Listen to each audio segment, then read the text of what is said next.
नमस्कार, मी प्राध्यापक डॉक्टर सतीश कदम. गाळीव इतिहासमध्ये आपले स्वागत आहे.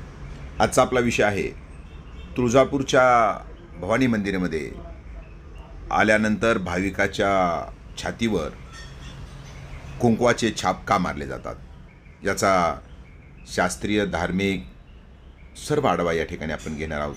त्यामुळे विनंती की आपण हा जो व्हिडिओ असेल शेवटपर्यंत जरूर पहा. आपल्या सूचनाही सांगा.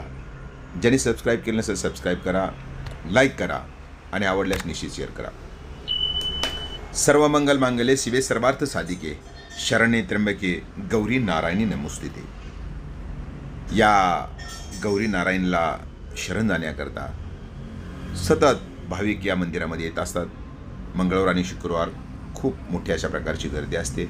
मात्र त्याचबरोबर नवरात्र महोत्सव म्हटलं की आई तुळजाभवानीच्या दरबारात कधी जावं आणि तिचं दर्शन कधी घ्यावं अशा प्रकारची भावना या भक्तांची असते.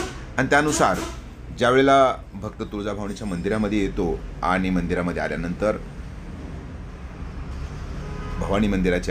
तुळजाभवानी मंदिराच्या पाठीमागच्या बाजूला जी छत्रपती शिवाजी महाराज महाद्वार आहे त्याला लगतच अशा प्रकारचे छापे मारण्याची पद्धत पूर्वापार त्या ठिकाणी आपल्याला असलेली आढळून येते. मात्र याच्या पाठीमागचं शास्त्र फार वेगळं आहे. हे जे छापे मारण्याची जी पद्धत आहे, आज आपण भक्तिभावानं कुंकवाचे छापे मारतो आणि आपण सहज निघून जातो. मात्र याच्या पाठीमागचा इतिहास पाहिला तर आपल्याला निश्चितच वेगळी अशा प्रकारची संकल्पना वेगळं असं वाटायला लागेल. खरं तर हा धार्मिक विधी नाही आहे. प्रथमतःच आपल्याला सांगितल्यानंतर आश्चर्य निश्चित वाटेल, हा धार्मिक विधी नाही आहे. तर पूर्वीच्या कालखंडामध्ये साधारणतः 100-1 वर्षापूर्वी तुळजापूरमध्ये ज्यावेळेस तुळजाभवानीच्या मंदिरामध्ये तुम्हाला प्रवेश करायचा आहे तर त्यावेळेला कल्लोळ तीर्थ असेल किंवा गोमुख तीर्थ आहे तर याच्याकरता नाममात्र अशा प्रकारचं शुल्क होतं. हे शुल्क आकारण्याकरता आजचे जे काही शहाजी महाराज महाद्वार आणि जिजाऊ महाद्वार त्यावेळेला काही हे मोठे अशा प्रकारचे तुळजाभवानीच्या मंदिराला महाद्वार नव्हते. तर त्यावेळेला समोरचं पटांगण अगदी होतं. तर त्या पटांगणामध्ये इथला जो पोतदार होता तो पोतदार त्या ठिकाणी कर वसूल करण्याकरता बसायचा.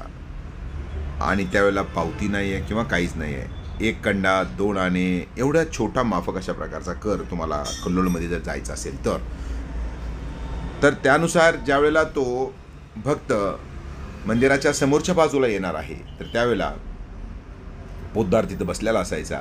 पैसे टाकल्याबरोबर मग त्याला पावती कशी द्यायची तर त्या पावतीच्या ऐवजी कुंकवामध्ये हात बुडवायचा आणि सुरुवातीचे पंजे हे आपल्या अगदी मांडीवर जसं जिथं खिसा असतो तर त्या भागामध्ये उभा राहूनच सहज बाजूला आपल्या उजव्या मांडीवर त्या ठिकाणी शिक्का मारायचा. हा शिक्का बसला की समजायचं की यानं आता पैसे दिले आहेत, पावती फाडलेली आहे एक प्रकारची. आणि मग तो मंदिरात आतल्या बाजूला जायचा. मग तो आंघोळ करेल, गोमुखाला करेल, कल्लोळाला करेल आणि मग आपले उपचार पूजा विधी करून तो परत निघणार आहे. म्हणजे हे झालं शास्त्रीय कारण. आता याच्यासोबतच धार्मिक कारण आणि याचा फायदा काय किंवा हे का मारले जातात तर त्याचा ज्यावेळेस आपण आढावा घेतो तर त्यावेळेला एक तर आपण तुळजापूरला आलो, आपल्याला कपाळावर लावलेला गंध, कपाळावर लावलेलं कुंकू जरी ओलं असलं तर किती दिवस टिकणार आहे, किती वेळ टिकणार आहे. मात्र हे जे छापे पडायचे तर हे छापे इथं मारल्यानंतर साहजिकच आहे महाराष्ट्रातल्या मराठी माणसाचे कपडे पांढरे राहणार आहेत. तर तिथं छापा मारल्यानंतर ज्यावेळेस तो आपल्या गावी परत जाईल, कल्पना करा आपण 100-200 वर्षापूर्वीचा या ठिकाणी विचार करायला लागलो. त्याला रोड नाहीत, रस्ते नाहीत, वाहतुकी करता मोटार गाड्या नाही आहेत. मग बैलगाडी असेल, घोडा असेल किंवा चालत पायी रस्त्यावर त्या ठिकाणी यात्रा व्हायची. हा परमुलूक आहे. जागोजागी खास करून निजामाचा या ठिकाणी अंमल राहिलेला आहे. तर तो निजामाचे जागोजागी करोडगिरी नाके राहायचे. करोडगिरी नाक्यावर पुन्हा एकदा रजाकारासारखे उग्र प्रवृत्तीची लोकं त्या ठिकाणी राहायची. रस्त्याला अतिशय परिस्थिती दारिद्र्याची त्यावेळेची होती. त्यामुळं रस्त्याला जात असताना काही वाटमारी व्हायची. तर ज्यावेळेला हे छापे मारलेला माणूस परत जायचा तर त्यावेळेला रस्त्याला जात असताना एखादा चोराच्या मनातसुद्धा भाव यायला लागले की बाबा हा माणूस चाललेला आहे, त्याला लुटावं. मात्र त्यानं पाहिलं की त्याच्या बाजूला एक खून आहे, तुळजाभवानीला गेल्याची खून आहे. ते म्हणजेच कुंकवाचा छापा त्या ठिकाणी आहे. त्याच्याही मन त्या ठिकाणी थोडंसं हेलावून जाणार आहे, तो लुटणार त्यांना नाही आहे.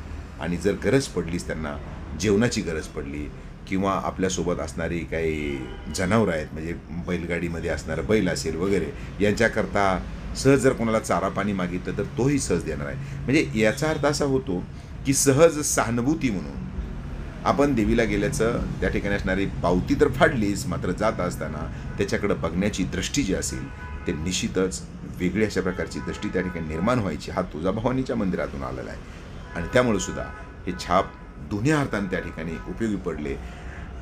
काळ बदलत गेला, इतिहास विसरत गेला, मात्र परंपरा तशाच राहिल्या आणि या परंपरा आजही चालू आहेत. फक्त फरक एवढाच, खालच्या बाजूला असणारे छापे पुन्हा छातीवर त्या ठिकाणी आले, स्पष्ट दिसावं म्हणून पुन्हा छातीवर त्या ठिकाणी आले, पुन्हा छातीवर मारता मारता पाठीमागच्या बाजूला त्या ठिकाणी छापे आले.